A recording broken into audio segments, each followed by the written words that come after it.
With mountains of capital, plenty of traders with ready ships, and an awesome military, Venice was a commercial powerhouse, one of the 6 biggest cities in Europe. At its peak in the early 15th century, of its 180,000 citizens, nearly 1,000 were fabulously wealthy. The city's ceremonial front door was unfortified and faced the sea. 2 mighty columns welcome you to a power without equal and to the most exquisite downtown imaginable in its day. The winged lion is the symbol of Mark, the patron saint of Venice.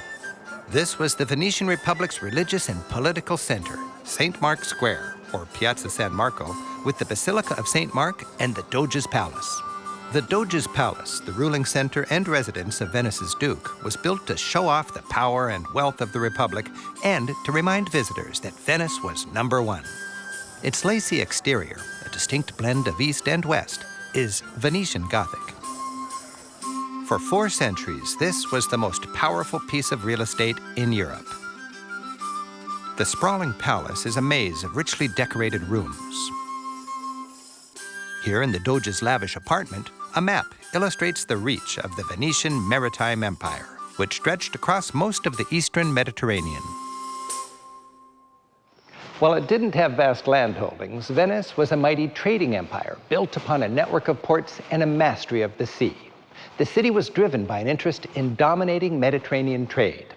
And until the 16th century, when explorers like Vasco da Gama and Columbus opened up the world, leaving Venice stuck in a geographic hole, Venice did dominate. Here in the Senate Hall, nobles gathered to address their colleagues, debate, and pass laws.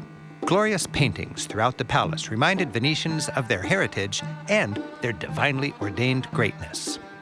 Tintoretto's Triumph of Venice shows the city, always represented blonde and virtuous, in heaven among the Greek gods, receiving the wealth of the sea. The Doge was something of an elected king, which only makes sense in an aristocratic republic like Venice. Technically, he was a noble, selected by other nobles to oversee the carrying out of their laws and decisions. There were 120 Doges over 1,100 years.